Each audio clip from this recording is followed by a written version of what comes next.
क्यों एक famous director की पत्नी ने लगाए सुपरस्टार की वजह से तलाक लेने का इल्जाम। बॉलीवुड की एक बहुत सी मासूम और प्रिटी गर्ल जिनके डिंपल और मासूमियत ने लोगों को उनका दीवाना बना दिया था। चुलबुली से लगने वाली नटखट हसीना जो अपनी एक्टिंग से लोगों के दिलों पर राज करती थी, जिन्होंने हिंदी फिल्म में अपनी अदाकारी से दूसरी हीरोइनों से अलग पहचान बना ली थी। 90 और 2000 के दशक में अपनी एक्टिंग का जलवा बिखेरने वाली खूबसूरत लड़की कॉमेडी से लेकर सीरियस एक्टिंग भी कमाल की किया करती थी और यही वजह थी कि अदाकारा सबकी चहेती बन गई थी। लेकिन फिर ऐसा क्या हुआ कि हमेशा कूल और काम रहने वाली इस अदाकारा ने मीडिया को खरी खोटी सुना दी और कई न्यूज चैनलों के खिलाफ मानहानि का मुकदमा भी तैयार कर दिया। और आखिर ऐसा क्या हुआ कि डायरेक्टर शेखर कपूर की पत्नी ने इस अभिनेत्री को अपने तलाक के लिए जिम्मेदार बता दिया। हम बात कर रहे हैं बॉलीवुड की बेहद ही खूबसूरत, टैलेंटेड और चुलबुली हीरोइन प्रीति जिंटा की। अपने सफल फिल्मी करियर के दौरान प्रीति की जिंदगी में एक ऐसा भी पल आया जब कोर्ट ने उनके खिलाफ गैर जमानती वारंट जारी कर दिया था और अंडरवर्ल्ड से उन्हें धमकियां भी मिलने लगी थी। प्रीति जिंटा बॉलीवुड की टॉप हीरोइन में शामिल थी। लगभग 25 साल पहले बॉलीवुड में डेब्यू करने वाली प्रीति जिंटा आते सिल्वर स्क्रीन पर छा गई थी। वीर ज़ारा, क्या कहना, नमस्ते लंदन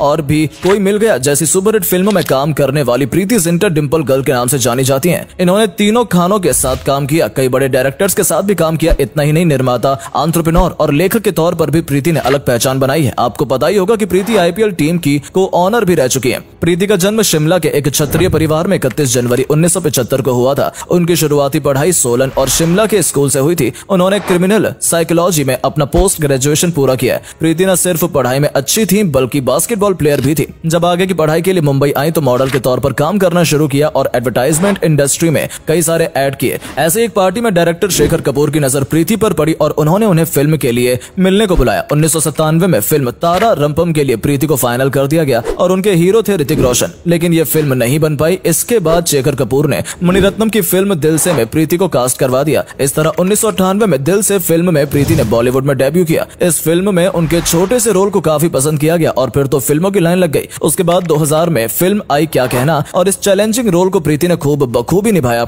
और नंबर 1 हीरोइन की कैटेगरी में शामिल हो गई। अपने करियर में प्रीति जिंटा ने कई सुपरहिट फिल्मों में काम किया और अपनी अच्छी अदाकारी की छाप छोड़ी है, जिनमें कल हो ना हो, कोई मिल गया, वीर ज़ारा जैसी फिल्में शामिल हैं। अपने अभिनय के करियर को अच्छी तरह से सेट करने के बाद साल 2013 में प्रीति फिल्म इश्क इन पेरिस में नजर आई, जिनकी लेखक और प्रोड्यूसर भी प्रीति जिंटा खुद ही थी। 2-3 फिल्मों में प्रीति जिंटा कैमियो भी करती नजर आई, लेकिन प्रीति जितनी फेमस अपने काम के लिए थी उतनी ज्यादा उनका नाम कंट्रोवर्सी में उछलता रहा। प्रीति जिंटा सिर्फ अपने करियर से जुड़े विवादों में नहीं बल्कि कभी वीरेंद्र सहवाग को बुरा भला बोलती तो कभी कोच के ऊपर चिल्लाती तो सलमान खान के साथ टैप लीक मामला भी अच्छा खासा उछलता नजर आया था। उन्होंने अपनी आईपीएल टीम के को-ऑनर के ऊपर भी बदतमीजी करके रूम में बंद करने और सिगरेट से जलाने का इल्जाम लगाया था। प्रीति जिंटा के एक्स बॉयफ्रेंड और बिजनेसमैन नेस वाडिया के साथ इनका विवाद काफी चर्चा में रहा था। 2014 में उन्होंने नेस पर इल्जाम लगाया था कि 2014 में आईपीएल के दौरान उनके एक्स बॉयफ्रेंड ने उनके साथ दुर्व्यवहार किया था, उन्हें धमकी दी थी और सिगरेट से उन्हें जलाने की कोशिश भी की। इतना ही नहीं, नेस ने गुस्से में उन्हें रूम में बंद भी कर दिया था। इस खबर के आने के बाद जैसे हंगामा ही मच गया, क्योंकि इसके कुछ दिनों पहले तक ये दोनों रिलेशनशिप में थे और काफी साल से साथ थे। ये कपल साथ में पार्टी और सभी जगह नजर आते थे। ऐसे में अचानक से प्रीति का नेस के ऊपर ये इल्जाम लगाना सभी को चौंका देने वाला था। बाद में ये बात भी सामने आई कि नेस वाडिया ने एक पार्टी के दौरान प्रीति के ऊपर हाथ उठा दिया। इसके बाद इन दोनों के बीच विवाद खड़ा हो गया था। हालांकि उस समय ये दोनों आईपीएल की टीम किंग्स 11 पंजाब के ओनर थे, लेकिन ये मामला कोर्ट में जा पहुंचा था। 8 साल के लंबे अंतराल के बाद में नेस के खिलाफ चार्जशीट दायर की गई, लेकिन नेस ने इस विवाद के लिए प्रीति से माफी मांग ली थी और इस तरह से ये विवाद शांत हुआ। लेकिन प्रीति से जुड़ी एक और कंट्रोवर्सी तब सामने आई जब प्रीति जिंटा का नाम डायरेक्टर शेखर कपूर के साथ जोड़ा गया। दरअसल शेखर कपूर की पत्नी सुचित्रा कृष्णमूर्ति ने प्रीति जिंटा को उनके तिलक के लिए जिम्मेदार ठहराया और आरोप लगाया कि प्रीति जिंटा और शेखर कपूर के बीच संबंध थे, जिसके चलते उनकी शादी टूट गई। हालांकि इस विवाद पर प्रीति ने कहा कि सुचित्रा अनस्टेबल है और वो उन्हें जल्दी से ठीक होने की कामना करते हैं। इसी तरह से सलमान खान को लेकर भी प्रीति जिंटा का एक विवाद सामने आया था जब उनका एक टेप लीक हो गया था। एक बहुत ही बड़ी कंट्रोवर्सी थी जो प्रीति जिंटा को झेलनी पड़ी थी। दरअसल मीडिया में एक ऑडियो टेप लीक हुआ था जिसमें कथित तौर पर ऐश्वर्या राय और सलमान खान के बीच 4 घंटे की बातचीत कैद थी। इसमें सलमान खान के द्वारा फिल्म चोरी चोरी चुपके चुपके के दौरान प्रीति के साथ रात गुजारने की बात कही गई थी, लेकिन प्रीति ने तब न्यूज चैनलों के खिलाफ मानहानि का मुकदमा ठोक दिया था और फिर फोरेंसिक रिपोर्ट में टेप के नकली होने के बाद सामने आई थी और इस तरह से मामला शांत हुआ।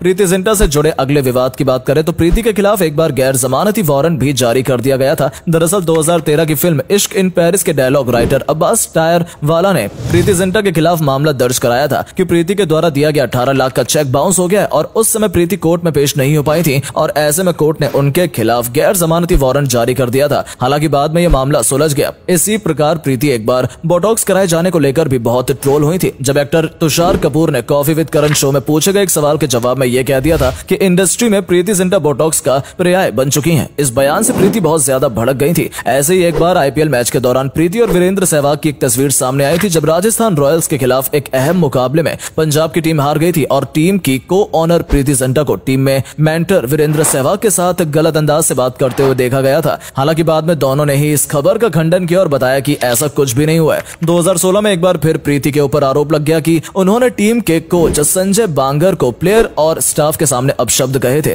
हालांकि इसमें कितनी सच्चाई थी ये भी कहना मुश्किल है, क्योंकि ये बात कभी साफ नहीं हो पाई। एक समय ऐसा भी था जब प्रीति को अंडरवर्ल्ड की धमकियों का भी सहारा लेना पड़ा था। ये ऐसा समय था जब दूसरे बॉलीवुड के कलाकारों को भी पैसे के लिए धमकी भरे फोन आते थे, लेकिन प्रीति इस मामले पर चुप नहीं बैठी और उन्होंने कोर्ट में बिना किसी डर के अंडरवर्ल्ड के खिलाफ गवाही दी थी और कोई सुरक्षा लेने से भी मना कर दिया था। हालांकि दूसरे कलाकारों ने कोर्ट में जाकर बयान देने से मना कर दिया था। प्रीति जिंटा ने एक्टिंग के अलावा बीबीसी न्यूज ऑनलाइन के कई लेख भी लिखे हैं और टेलीविजन शो होस्ट भी रही हैं। प्रीति जिंटा एक सोशल वर्कर के तौर पर भी जानी जाती हैं। उन्होंने साल 2009 में ऋषिकेश के एक अनाथ आश्रम की 34 लड़कियों को गोद लिया था, जिनके खर्च अभी भी प्रीति ही उठाती हैं। प्रीति हिमाचल प्रदेश की ब्रांड एम्बेसडर भी रही हैं और पहाड़ी कल्चर को प्रमोट करती हैं। 28 फरवरी 2016 को प्रीति जिंटा ने जैन गुडनफ के साथ शादी कर ली थी। अमेरिका के लॉस एंजलिस के रहने वाले जैन के साथ उन्होंने एक निजी समारोह में शादी की थी। प्रीति के 2 जुड़वा बच्चे हैं जो सरोगेसी के जरिए पैदा हुए थे। प्रीति अब अपने परिवार के साथ अमेरिका में ही रहती हैं, लेकिन भारत आती जाती रहती हैं और शिमला में जाकर दिन गुजारती हैं। प्रीति जिंटा एक सफलतम अभिनेत्री रही हैं, लेकिन उनका करियर और निजी जिंदगी विवादों से